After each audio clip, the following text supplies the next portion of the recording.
বন্ধুরা, আজকে আমি আপনাদের সিজিএইচএস কার্ড আপনারা কীভাবে বানাবেন সেটা বলবো। দেখুন, প্রথমে আপনি যাবেন cghs.nic.in। সেখানে দেখুন অ্যাপ্লাই কলমে গিয়ে আপনি দেখুন এখানে যেই খুলবেন এখানে আপনার মোবাইল নাম্বার এখানে দিতে হবে। মোবাইল নাম্বার দেওয়ার পরে ক্যাপচা দেবেন, পাসওয়ার্ড।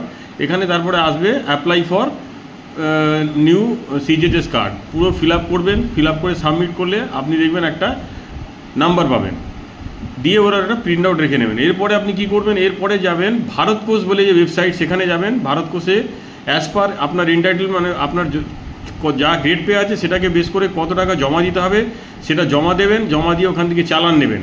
এবার এই যে সিজিএইচএস থেকে যেটা বার করলেন সে কপি, আপনার চালানের কপি, আধার কার্ড, প্যান কার্ড আর ছবি নিয়ে নিয়ারেস্ট সিজিএইচএস সেন্টারে যাবেন, ওখানে জমা দেবেন। আপনার ওখানে সিজিএইচএস কার্ড হয়ে যাবে ইনিশিয়ালি। তারপরে আপনি প্লাস্টিক কার্ড ডাউনলোড করতে পারেন। নমস্কার।